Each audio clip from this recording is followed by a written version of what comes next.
Thank you very much for the introduction. Thank you for inviting me to this seminar.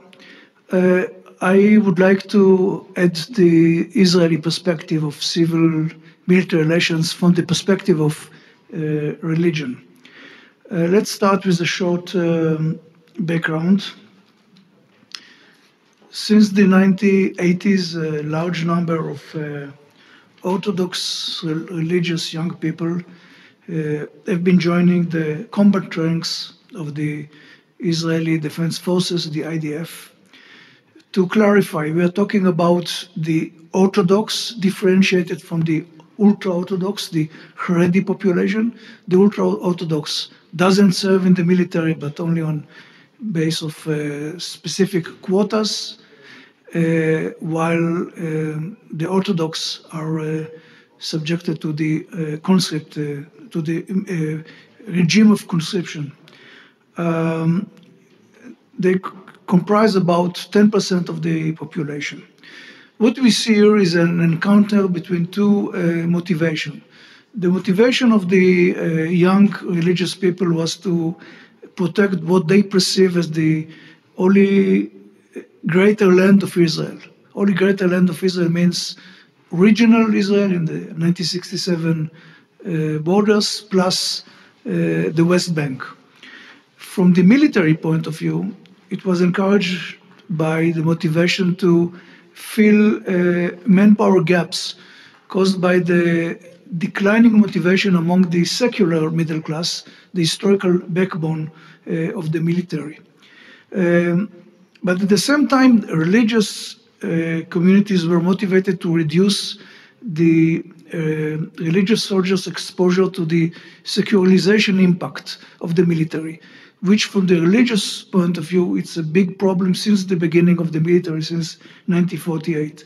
So they pushed the military and the government to create special programs. The original program, the oldest program was established in the 1960s, called the Hesder Yeshivas. Hesder in English is arrangement.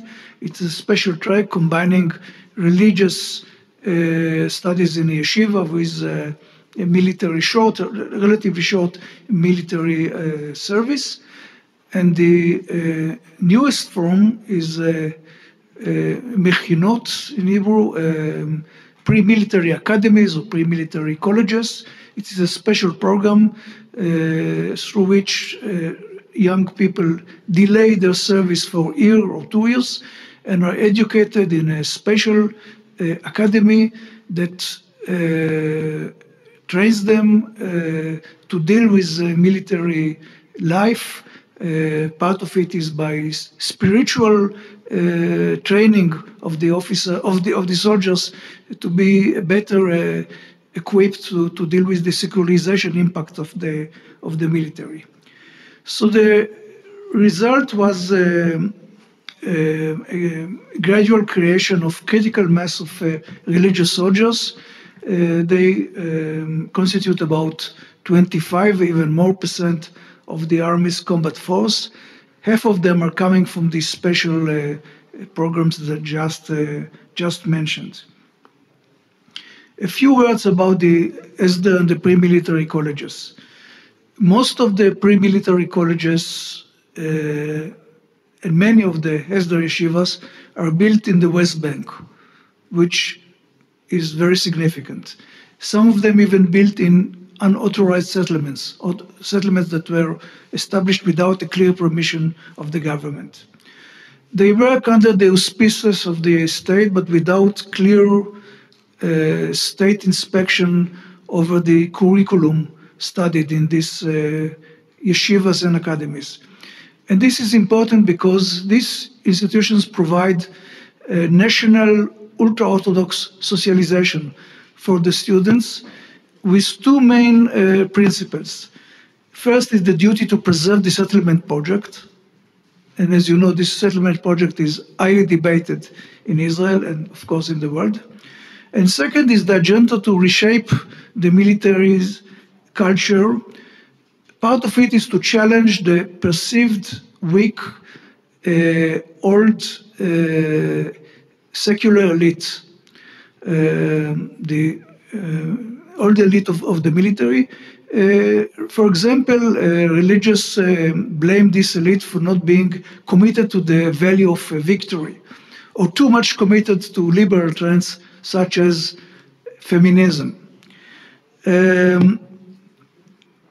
Critical mass was translated into the rabbis, those heading these pre-military academies and as the yeshivas, bargaining power vis-a-vis the military.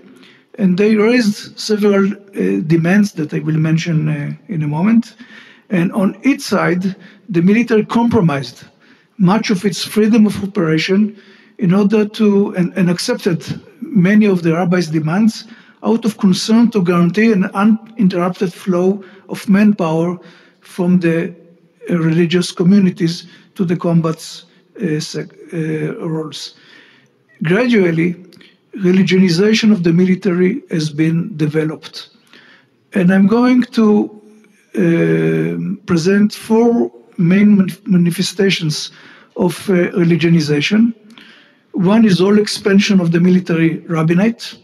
The second is modification of military ethics.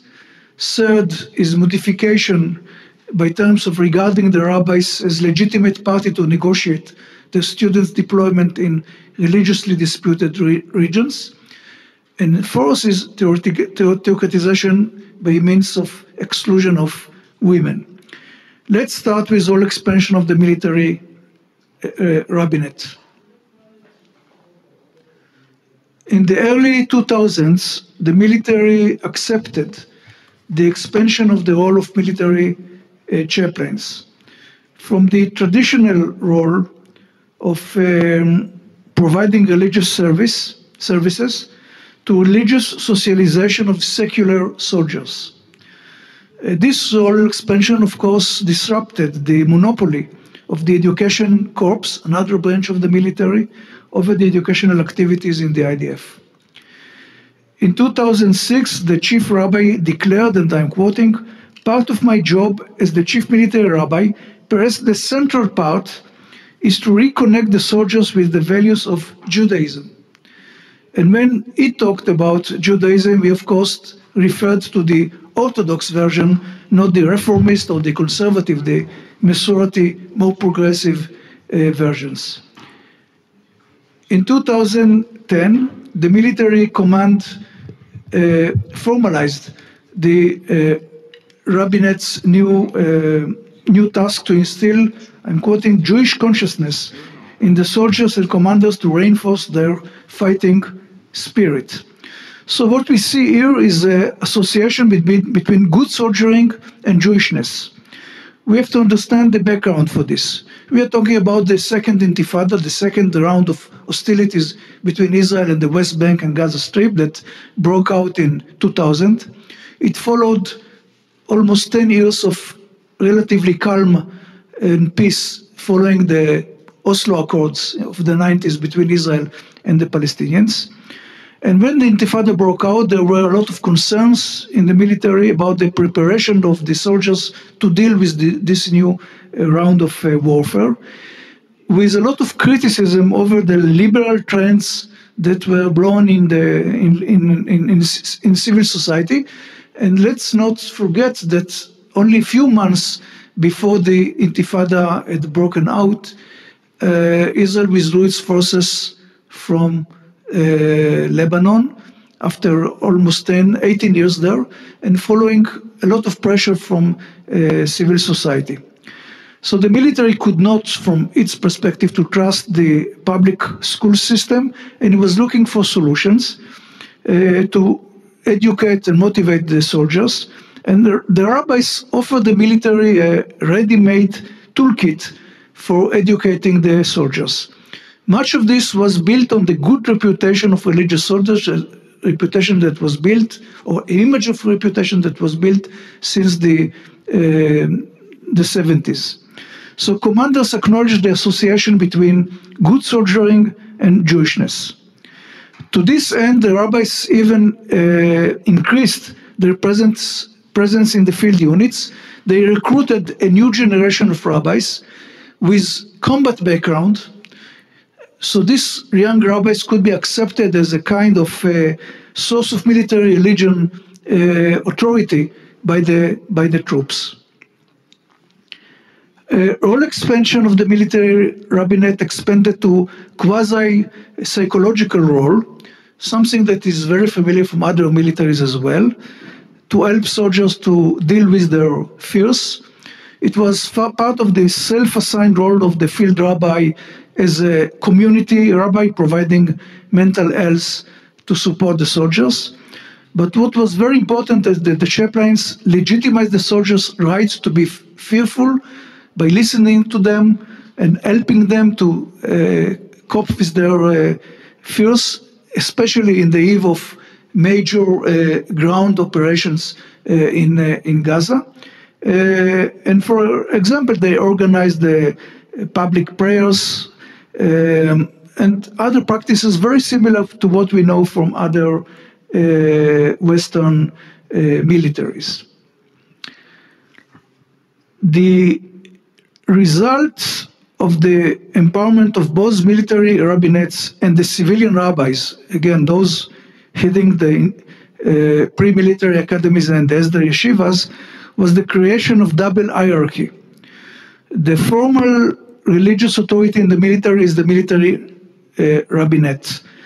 But the informal authority, especially among religious soldiers, is held by civilian rabbis.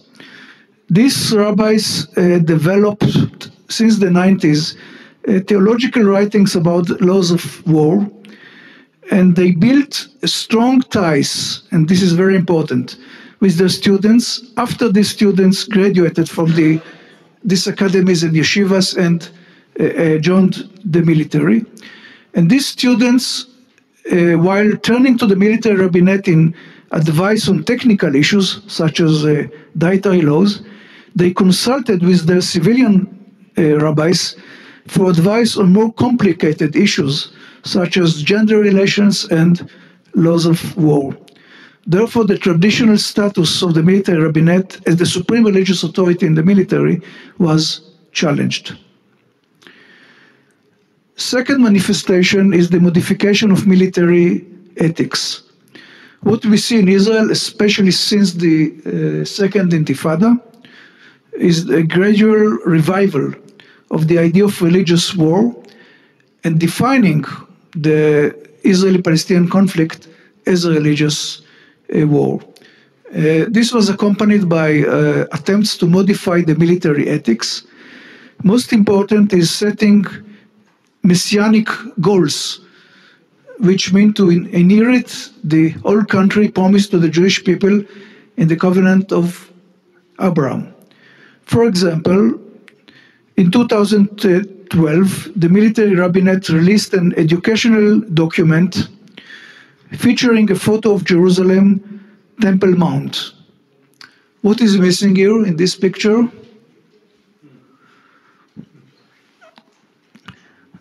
The Dome of the Rock, which became the site of conflict, even recently, and more recently, between Israeli Jews, Jewish people, and Muslim Palestinians over the domination in the old city of Jerusalem.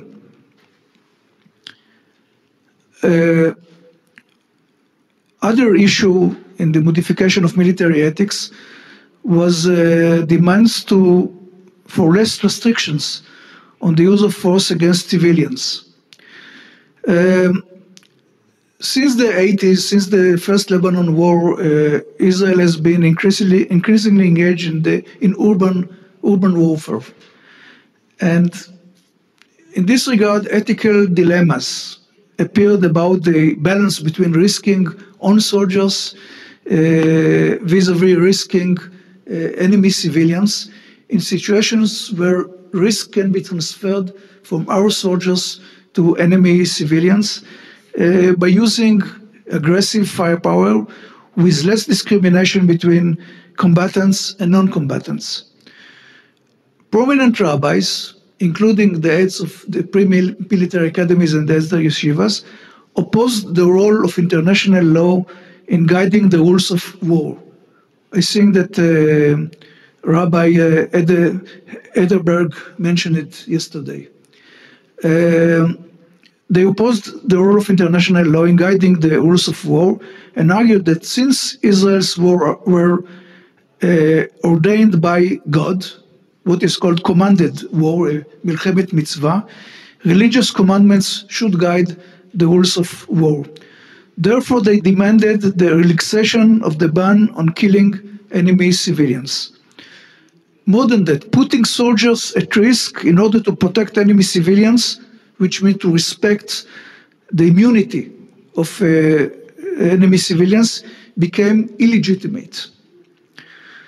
It became illegitimate because the Palestinians were gradually portrayed as the modern Amalek. Again, it was mentioned yesterday. Amalek was the first tribe that attacked Israel after the Exodus from Egypt, and God guided, I'm quoting the Bible, do not spare them, put to death men and women, children and infants, cattle and sheep, camels and donkeys. And so Palestinians are regarded by many rabbis as the new Amalek. So, for example, in the eve of caste-led operation in Gaza in 2009, rabbis in the field tried to dictate the appropriate code of conduct in the field by declaring, and I'm quoting, when you show mercy to cruel enemy, you are being cruel to pure and honest soldiers. This is terribly immoral. So you cannot find a better example of delegitimation of risking soldiers in order to respect the immunity of civilians like this statement. So the result was more demand for aggressive fire policy against Palestinians. Third manifestation is negotiating military deployment. And the first issue was in Gaza. Since the Oslo Accords, rabbis issued religious decisions, what is called Piskei Halakha, banning religious soldiers from participating in any operation to evacuate settlements in the West Bank and Gaza. Rabbis even denied any elected government rights or authority to decide territorial concessions. This became a concrete issue in 2005 when the government of Israel decided to withdraw its forces from Gaza Strip and to evacuate about 8,000 settlers living there, many of them religious. And it was expected that the settlers would physically resist their evacuation. The military was tasked with this mission to dismantle the settlements, but for religious soldiers, this mission, the evacuation of settlers, stood in sharp contrast to their nationalist and religious values. So there were a lot of concerns in the military about the possibility to carry out this mission successfully, especially so as rabbis, again, the heads of the pre-military academies and Hesder yeshivas, many of them called for disobedience of the soldiers. Some called for obedience, and many others called for gray refusal or food dragging, or left the decision to obey or disobey to the soldiers themselves. So IDF's policies were guided by the assumption that many soldiers may disobey orders. Therefore, the IDF negotiated its deployment with leading rabbis. So deployment was organized according to hierarchy of political loyalty, which means to distance religious soldiers and units largely staffed with religious soldiers from the direct mission. So the mission was accomplished successfully. But the IDF, for the first time, acknowledged the legitimate role of rabbis to advise their students to obey or disobey orders. If you wish, the IDF became the only military in the world that negotiates its deployment with religious authorities.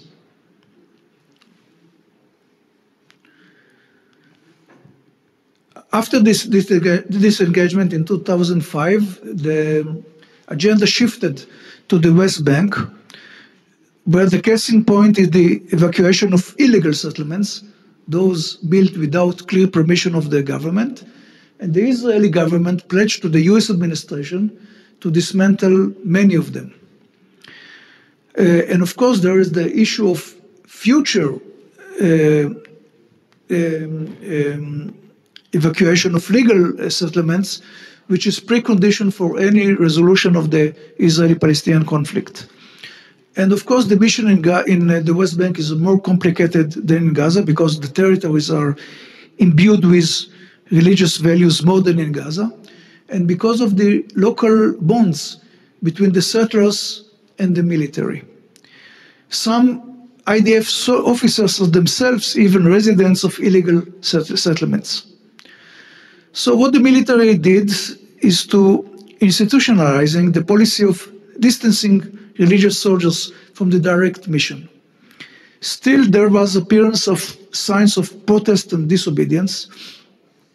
For example, in 2009, for the first time in the country's history, religious soldiers in uniform raised protest signs, in this case against the evacuation of illegal settlements. Here you can see in the picture, Nachshon battalion is one of the battalions permanently deployed to the West Bank. Also, like so-called other battalions, does not expel Jews. So it was protest in uniform. So the military redefined its policy and declared that police units should be evacuated settlements, not the military, although it was clear that the police could not do this job without the military. The result was to restrict the government's capacity to dismantle settlements. The government dismantled only very few unauthorized settlements, mainly following a ruling of the High Court of Justice in Israel, and about almost 120 settlements remained without any change, while contradicted the Israeli government pledge to the US administration. Last but not least is exclusion of women. The Israeli military is unusual in that it drafts women. And because of legal pressures and human resources gaps, since the mid-1990s, the military opened more and more combat roles for women. In 2001, women filled only 1% of combat roles. This number rose to almost 20% now. They staffed most of the roles in the Air Force, including combat pilots, but only light infantry units along peacetime borders, artillery, and anti-craft units. But the integration of women in the combat units collided with the concomitant integration of religious soldiers in these same units. From the rabbi's point of view, the integration of women was presented as not less than a modesty problem for religious soldiers. So they demanded the religious men and secular women be kept separated in the field units, and even warned that they would not send their students to combat units where intergender interaction existed. So again, the military command accommodated many of these demands, and in practical, there was exclusion of women from training and other roles that required interaction with religious soldiers. Religious leaders even attempted to block reforms to open more combat roles for women, and so far quite successfully. It's now a very hot issue in Israel when, under the pressures of the High Court of Justice, the military tries to open more positions for women. Rabbis even question the women's fitness as combatants, which is not a religious issue, but they expanded their role to talk about the physical or physiological fitness of women. So again, the Israeli military became the only military in the world that negotiates human resources policies with religious authorities. To summarize empirically, what we see is not only religionization of the military, but kind of theocratization. When external religious authorities operate in tandem with military authorities to shape military policies, this is a form of theocratization and not only religionization. To summarize theoretically, the Israeli military produced what can be termed as military religion.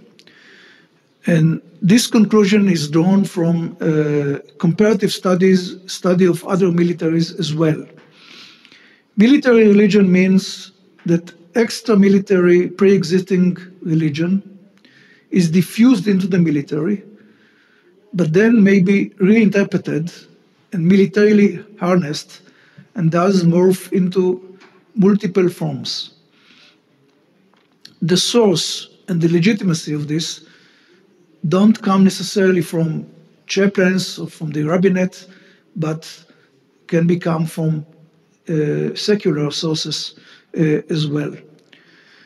As the study of Israel and other militaries reveal, there are some forms of military religion. For example, religion as ethics and morality, religion as psychological resource, religion as motivating sacrifice by presenting the war as a religion war, religion as a social status, in this case, the demand of the new generation of religious soldiers to see themselves as the new service elite, supplanting the old secular elite, religion as good soldiering, and religion as authority when this is spelled out to forms of theocratization. Military religion can be also a kind of a liaisoning service, which we saw in United States and even Britain, in Iraq and Afghanistan. It's not typical to the case of Israel.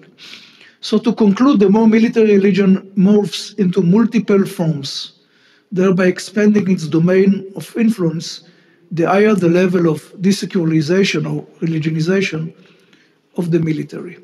Thank you very much.